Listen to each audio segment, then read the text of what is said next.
Our guest speaker today is with RMC Bio One as the Managing Director of Life Sciences and Health Technologies at the Robert Martin Company. He's been called a human Swiss Army knife. His career has been spent in service to others as a top communicator, a strategic leader, and a community builder for several major corporations, public affairs agencies, and a global nonprofit organization. We at Murphy Brothers met him when he was the Westchester County Director of Economic Development. He has since continued beyond that path, looking at the future, thinking outside the box. Here he is with his presentation on disruption, change, and traction, navigating the new normal as a building design professional. We are delighted to welcome to our program, Larry Gotlieb. Thank you. Good afternoon to the group. I'm a lot of things. I may be a Swiss Army knife, but I'm obviously not an IT person because I couldn't get through on my PC. I'm using my phone this afternoon. But first, let me thank Mike of Murphy Brothers Contracting. I always say, you know, if you're Googling the words innovative entrepreneurism, you'll probably see Elon Musk's picture first, and then you'll see Mike Murphy after that, and the whole Murphy team there, just phenomenal folks. A few words before I get started about my current employer, Robert Martin Company. We're a 60 years young real estate development firm in the Westchester Fairfield area, over 6 million square feet of space under our management. We also have a fair number of residential properties as well. And most of our tenants are spread out throughout that region in industrial flex parks. So we specialize in that area and have been the leader for many, many years in that area. However, to stay gainfully employed, I just want to reiterate that the opinions that I'm going to be sharing are my own and not those opinions of the leadership of the company, just to get that across. And so now on to this afternoon's discussion. I'm going to jump around a lot because these are very, very strange times, truly unprecedented strange times. So I'm going to speak at CNBC business speed for you this afternoon. But the reality is this downturn is as devastating as it's been, is not that radically different from any other challenging and disruptive economic wave that we've experienced in the past. When the economy overheats and it seems we're running on all cylinders as we were pre-pandemic, some event tends to happen. Something happens, a war, financial market meltdown. This time it was a pandemic, and the effect is the same. You get this sudden de-acceleration of the economy. Large parts of our economy slow down or cease. So you have this massive de-acceleration. During the Great Depression a number of years ago, it was the flow of money that stopped, that was frozen. This time it was people were frozen in place. They had to stay at home, and so the economy just completely turned off. And over time, you also got this kind of opposite and equal acceleration of a lot of trend lines that were already happening, economic trends that were already moving forward. Home delivery of literally everything, remote working, office task automation, binge watching, a sharp rise in urban violence, historically low birth rates moving even lower, and an over-reliance on hospitality and service jobs that were a few years ago really propelling economic growth, certainly in the New York City area. So all these trends were going to kind of intersect at some point, and that's exactly what we had. These forces collided, and that's what we're seeing now post-pandemic. So the question is, what sticks around beyond the unwinding of this pandemic? Some habits that were formed ahead of the pandemic are going to stick post-pandemic. Goods and food, services delivered to the home, that's food delivery, clothes, furniture, telemedicine, streaming entertainment, that's a done deal. That's baked in. And as this has opened up a Pandora's box for some agile companies to massively reduce their costs. And unfortunately, that reduction comes from labor. And in some respects, part of the problem that we're having in this kind of labor mismatch. So we're already seeing dramatically low pre-pandemic birth rates, which are plunging again post-pandemic, the lowest birth rate in 100 years in the US. And that's going to translate into further acceleration of implementing a lot of technologies that we're going to need to replace those human workers that were literally never born, or those workers that are seen as an impediment to productivity and profitability. And that's going to displace a large number of workers as automation is used to increase productivity gains. So even though you're seeing kind of this everybody searching for labor, eventually companies are going to start to take more of those spots away and soak up some of that capacity with automation. Young people drive growth. So without a sufficient number of new belly buttons to replace those old sagging belly buttons like mine, folks are retiring, not retiring yet. You have to squeeze out economic gains through the adoption of more and more technology, or your economic growth stagnates. So low birth rates will have, I think, far, far greater impacts on the long-term economic health of the United States, if not around the world, much more so than COVID-19 through, God forbid, COVID-28. So low birth rates is really going to be a driver of change over the coming decades.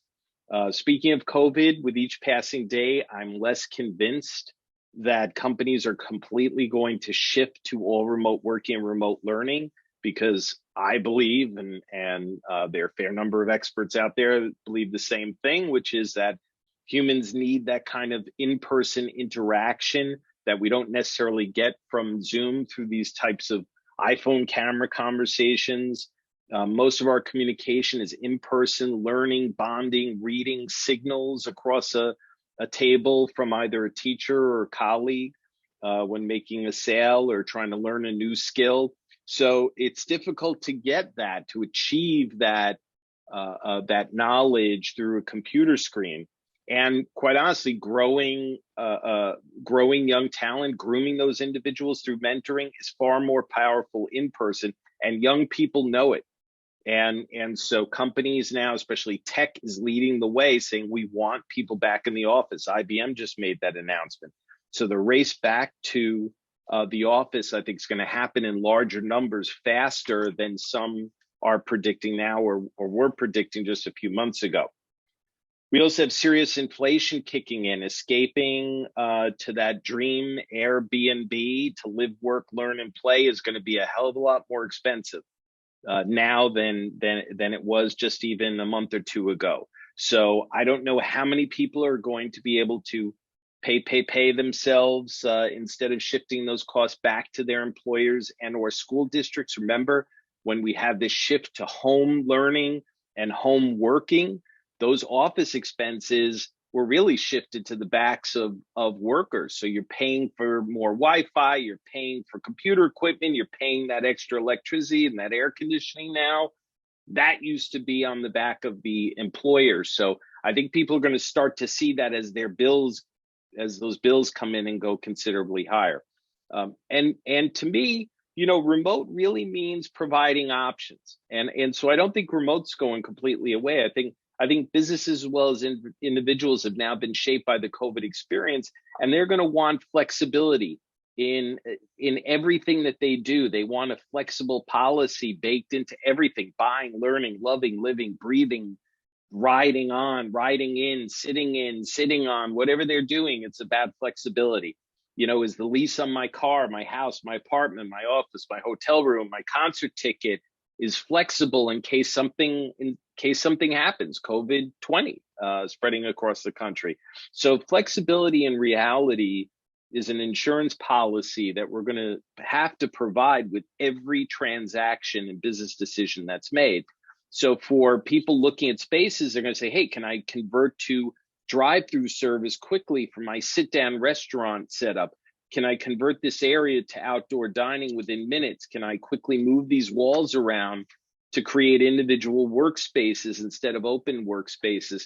Flexibility is key, and so you will see flex added to many other words in our common language, and you're already starting to see that now.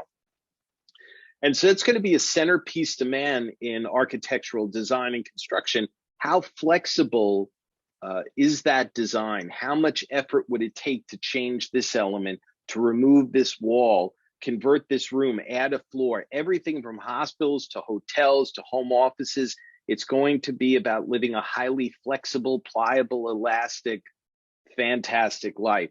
And there are other impacts coming over the next decade. If you look at all the major car manufacturers in the world, they are flat out saying through their recent announcements over the past few months that they're going straight to electric and leaving gas-powered motors in that business behind.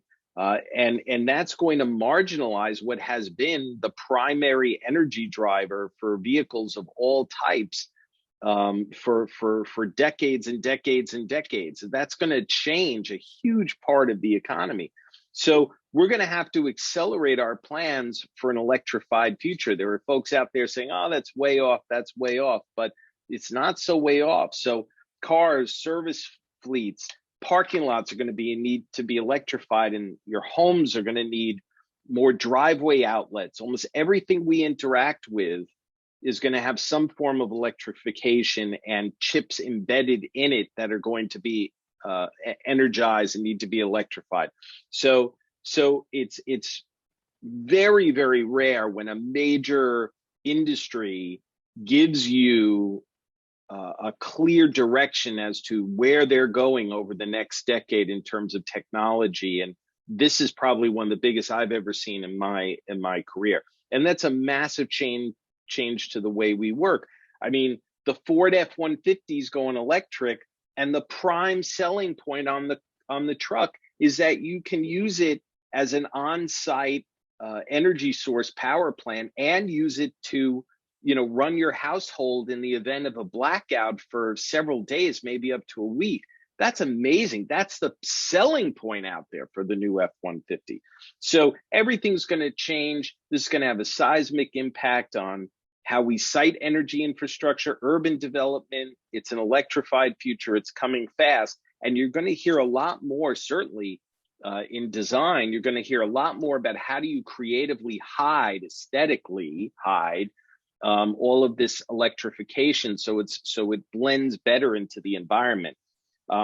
Robert Martin Company is establishing a major solar initiative that we have rolling out. All of our industrial parks, all of the roofs, putting in solar panels, creating about 10 megawatts of clean energy that's going back into the local grid. That's a major change for us, and we love that kind of initiative and looking at other initiatives similar. And it's happening in the suburbs because we're in the middle of a major growth spurt, certainly over the next 10 years. So Ron, if you could put up that slide that I have and how do we know this? Ron's going to be sharing a slide that I sent. And yep,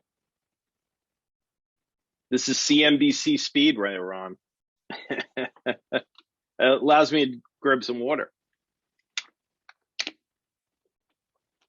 I thought you were sharing your slides, so I didn't put yours into my place. So give me one moment and please continue conversation for 2 seconds. And here we go, Larry. I got it. There we go. So okay. Here we come. There we are. So if you look at the chart, it's one chart regarding population growth. And this really tells the picture of where we're headed over the next decade. When you look at population growth, you're going to see that there are certain key areas. And when you look at the ones in green, that's critical because that's family generation, meaning people are starting families that are moving into the suburbs.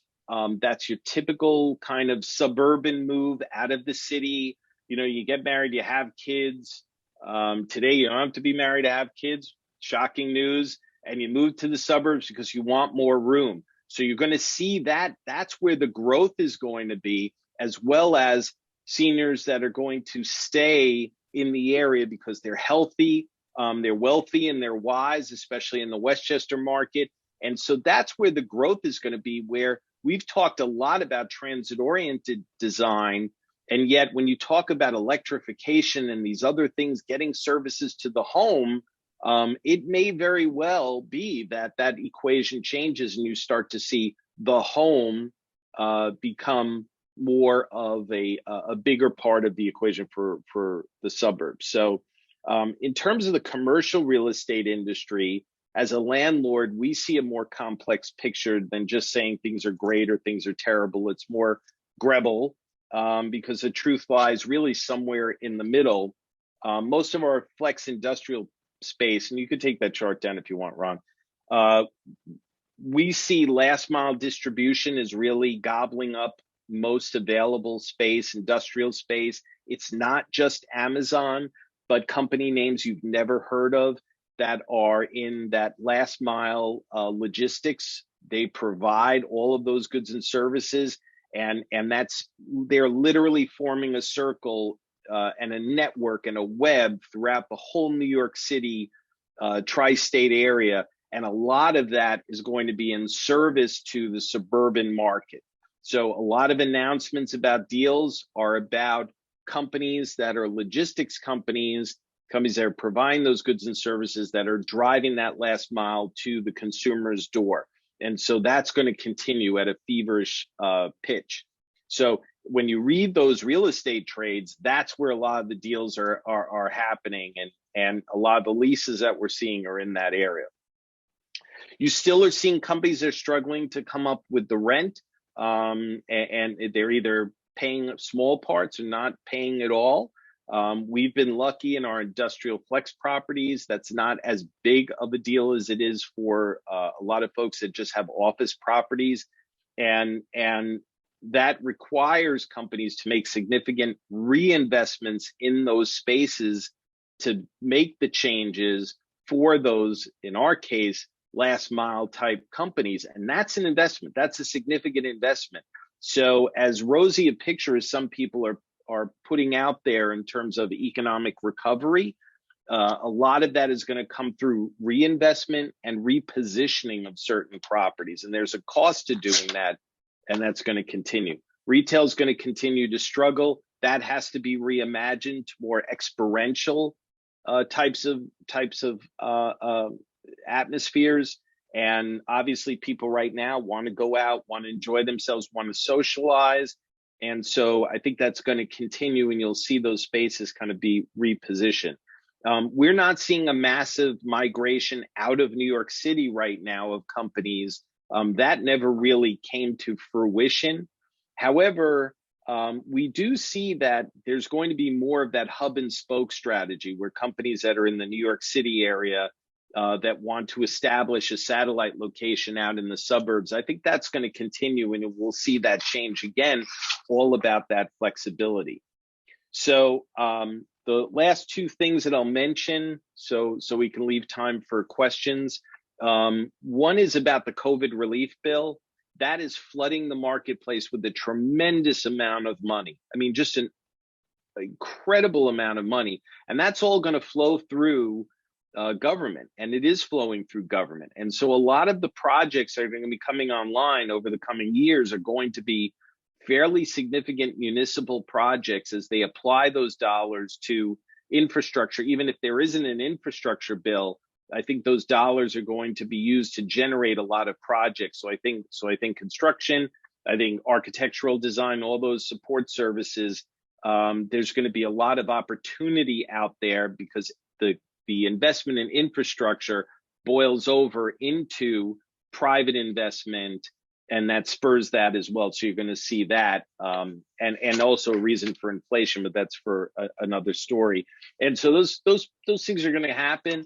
You're going to see people spending the cash that they've, since they've been locked up. They're going to be out there like drunken sailors spending cash, going out, and that'll wear off eventually through the fall and into next year as people kind of sober up and say, okay, now what about the future? And they'll take a kind of they'll take a temperature reading of where they are and make some adjustments. So again, inflation is really going to be the story. People are going to tell you that inflation is temporary. I don't buy that for a minute. I think inflation is going to be here for quite some time, because there was so much price suppression, so much labor wage suppression, that it's COVID and all this money flooding into the market and all this kind of pent up activity waiting to happen. People are going to start raising prices. And so in our zone, they may say, oh, you're not going to see prices rise as much. Why? Because our prices are already pretty high around here. But I do feel people are going to see inflation happen significantly.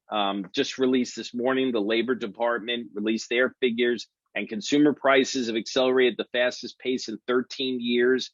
And if you take out food and energy from that, which is core inflation rate, the inflation was up 3.8%, which is the fastest pace since 1992.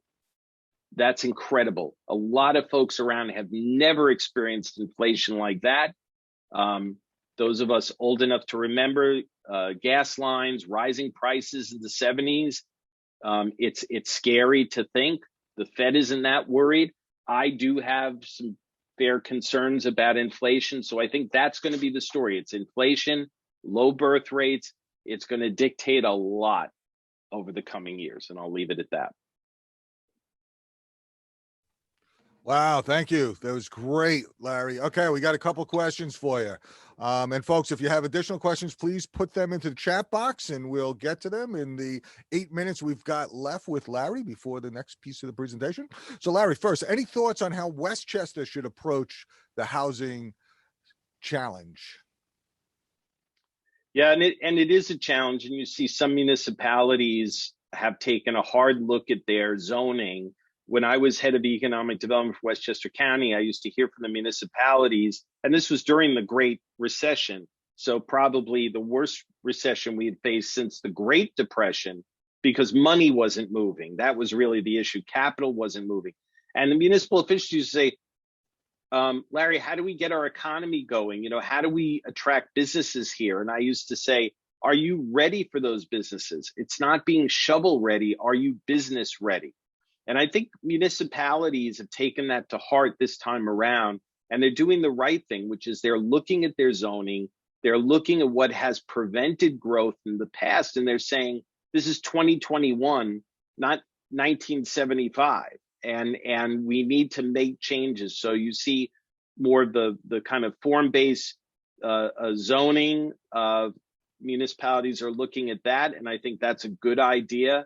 And you're also seeing new blood move up into the area. You know, when you have people move into an area, their housing needs change. Their wants are different than previous generations that moved into the area.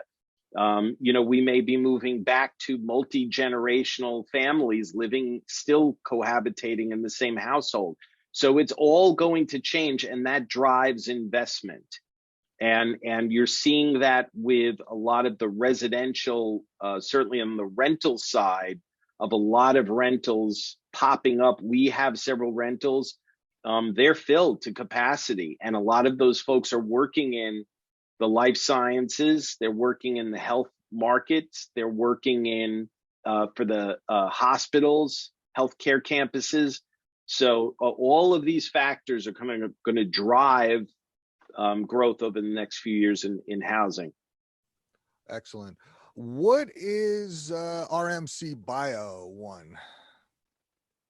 Yeah, and I apologize for not getting to that. It's a lot to pack in a relatively short period of time. But Robert Martin, about a year and a half ago, we launched a life sciences health technologies initiative to feel out the marketplace, to see if there were areas where we could reposition some of our properties for life sciences. And we've already had some really nice successes. One is Claripath, which represents a company that started in Manhattan, started in the city out of an incubator, and developed this very cool technology for non-science people. It's basically a deli slicer for human tissue that prepares slides, robotically prepares slides which used to be done by the human hand, but the accuracy of their system is far more accurate. So for cancer treatment, for identifying appropriate therapies,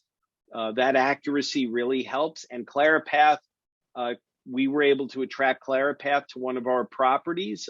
They're doing research and development. They're putting the machines together at that location. So the industrial flex properties helps a lot with attracting those types of companies.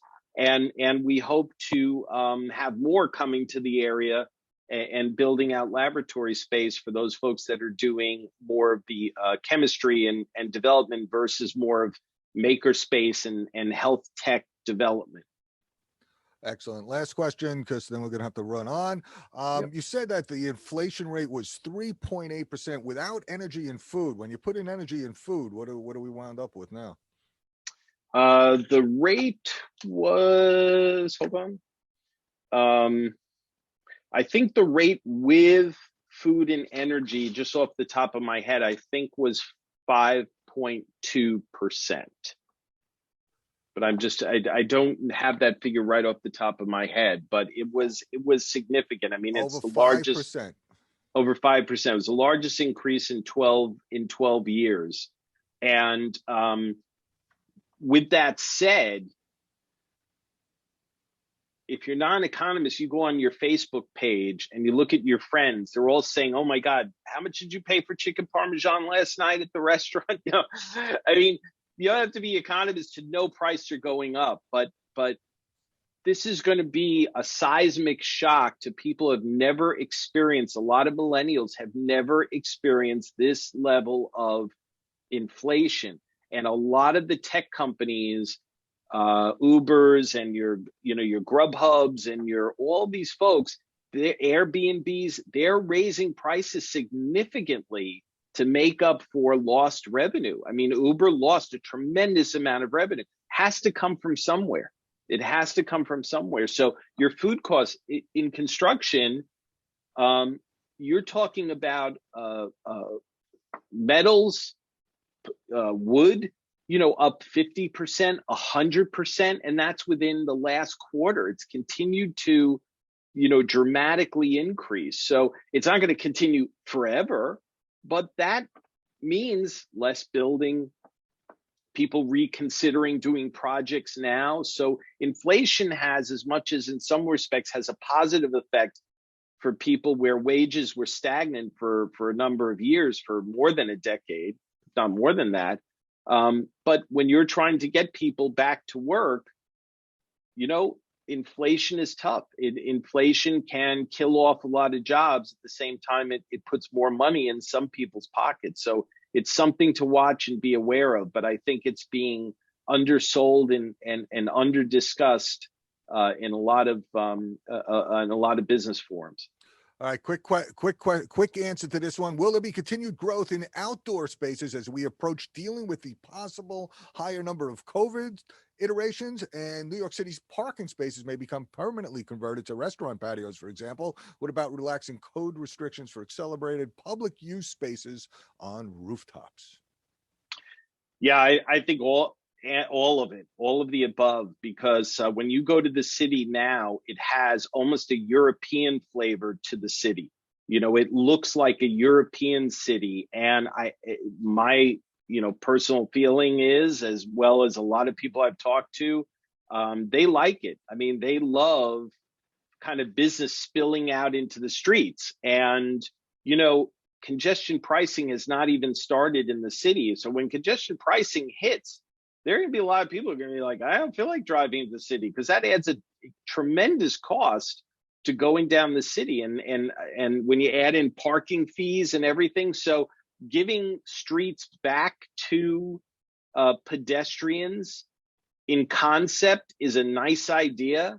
In other ways, it is a nice idea, but that has significant impacts on other parts of commerce, especially when a lot of people are still ordering goods. And so those fleets of Amazon and other trucks and vans hitting the streets, well, you can't get down some of these little streets if they're filled with tables of patrons. So I think it's a nice seasonal idea. I don't know if it works in the winter as well as people think, but I think you'll be looking at, people will like the idea of integrating more outdoor spaces everywhere they go. Good question. Larry, thank you very much. That was terrific. And for anybody that came in late on that, we've recorded that. We'll make that available for you in a week or two.